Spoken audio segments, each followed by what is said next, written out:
And we're live. It's crushing. Yeah. It is. Yeah. Thankfully, lots of people are never going back to that. You're reminiscing about corporate America? About Filthy's old position where he had to sit in that office, and Woody and I were saying how much that stinks, and we get it, and like how so many people, especially like millennials and younger, are not going back to offices. Like they will quit before they do it because there is no reason. There's genuinely no reason. I have it. So right now, the balance of power has shifted towards the employees. The economy is actually very good. Unemployment is 4.7%. The Dow Jones Industrial Average is at an all-new high. I promise you, if Trump were president right now, Republicans would be banging the gong about how fantastic things are. I bet. But those are the realities, that unemployment is super duper low and staff is in short supply. So that staff has recognized their advantage. You know, I think last I looked, what the fuck is John Deere? What am I'm getting it wrong. The tractor people. Kyle, yeah, John Deere. Is it John Deere? Okay, I don't know why I can't think of it. John Deere, they went on strike. Their latest offer was to double their pay and increase their benefits. That's great. I thought it was the increase. They were doubling the increase offer. Oh, maybe that. All right. Well, you know, when you read headlines, you don't get fully informed. So, I just read a headline too. So, but I agree because it did sound like I think I did a double take. I'm like, what? Their offer was just to double their pay? Like, what the fuck? All right. Well, anyway, employees everywhere are recognizing their advantage and asking for more, which is smart. I applaud them. But someday, the unemployment rate won't be 4.7% anymore, and they might get people to come back to the office. That's where all that was headed. Yeah, I've been seeing some interesting stuff where it's like you'll see companies being like, there's a worker shortage, so Chipotle won't be able to get this done for you, or there's only 2 people working. And like, I think it's maybe Michigan or some other state, instead of them like raising wages to get people back, they're like, now we're hiring people as young as 14. And it's like, they would rather go back to child labor than pay people something more fair.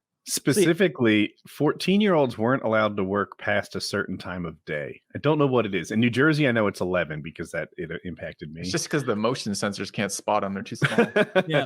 So back on. No good. They're changing the laws to be like, all right, now kids can work until any time of day.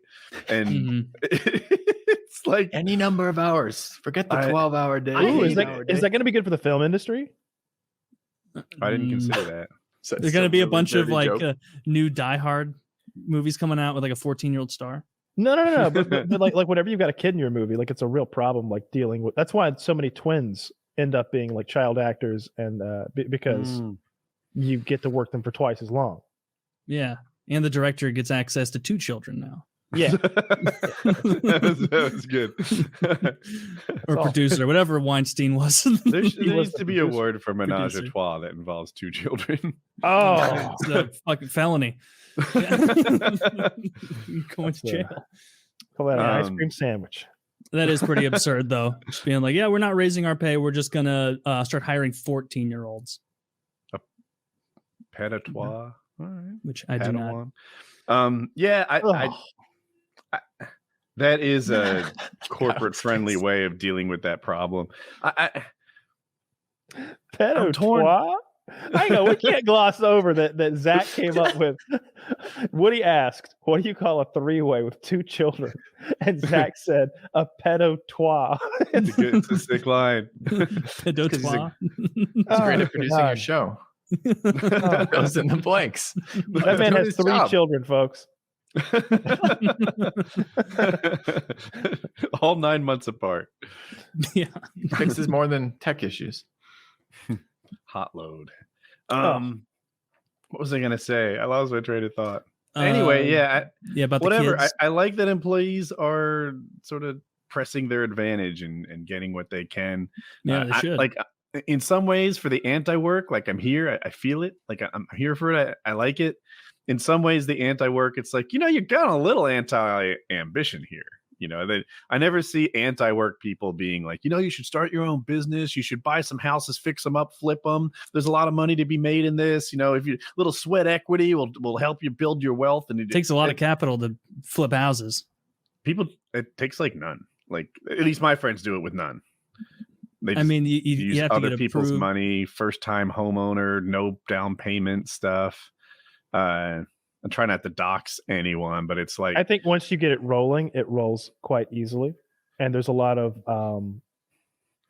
tools in place to get things rolling. So like if this fucking it can be done. buyer's easily. market's any sense of it, you've got to. It's not like you like check some boxes on a website and you can flip houses. He's not saying that. But. in this case, they were able to buy without saving a lot of money and then fix it up, sell it, or rent it. Airbnb is a thing now. Like there's a couple people in my life making like actual money on Airbnb. Oh, you know what? Here's the thing I see on Reddit a lot, and I don't get it. So maybe you could explain it to me. Maybe I'm in the dark here, and I'm the only one. Why do they hate landlords? They seem to like demonize like the idea of someone making money by owning property and the idea of there even being landlords. And like, oh, you haven't seen this? It's very. I know what you're talking about. I've seen bad landlords get hated on. No. A lot of deservingly so. The concept of there being landlords, people who profit from just owning a bunch of property, that's where Reddit goes too liberal on me. This is the socialist stuff that's going around right now, right? The idea that this is someone making money. What is it? I don't want to go into the terms. I don't know the fucking terms. Like I don't want to guess it wrong kind of deal. But it's like the away from like the means of the production kind of deal. So this is someone who's just taking money from someone else for doing nothing. Is a kind of sentiment of that. What it's actually is a guy who took on a risk by making a huge investment, oftentimes with their own two hands, fixing up a place and making it nicer than it was before, increasing its value, renting it out. And then these renters are like, fuck you. Why do you get to do this? Dude, you could have.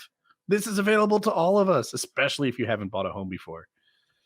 Yeah, I mean, I see where you're coming from with like the middle of the road thing. Like they are going too far with like every landlord is bad or something. Like I'm not that clued into that universe. Yeah, what I've read, I can definitely empathize with the concerns I've seen, which is like every adult in my life told me to go to college and that would give me a job that paid me enough that I could get a comfortable house. I could start saving. I could, prepare to get a mortgage. And that's like, oh, well, now I'm in crippling debt.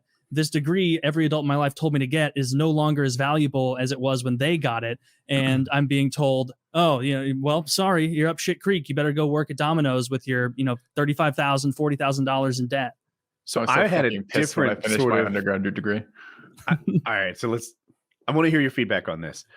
Growing up, my father didn't say get a degree and you'll have this future. He said, Woody, he doesn't call me Woody. Woody, 80% of degrees are bullshit. You need a job training degree. You can be a doctor. You can be an engineer. You can be a nurse. You can be an accountant. I'm like, I think I want to get a business degree. No, business is a general bullshit degree that doesn't get you a job. Accounting is a degree. Mechanical engineering is a degree. Computer science. These are job training degrees. What about English? English is for finding a husband. That's what the English degree is for. It is not for getting a job afterwards. This is like what I learned. So when I hear other people say, man, I got this degree and now there's no jobs on the other side. I'm like, well, yeah, you got the wrong one. They didn't tell you these were the wrong ones. They told me that these were bullshit degrees and that there aren't it's not job training. The job training degrees are the ones. I remember when I was maybe other people didn't hear this. Yeah. I formulated this by watching Seinfeld as a kid, as bizarre as that sounds. Because I just remember the characters in that show and how they had those nonsensical degrees and how whenever George wanted to go get a job, he couldn't because he had he had an English degree or something. I don't remember what George Costanza's degree is in. I wish I did off the top of my head, but it's something like that. That was a thing in that show. It wasn't architecture. But he's always struggling because what do you do? He's like, well, I worked at Vandalay Industries, and it's like he's gonna make it up the whole way through. Yeah.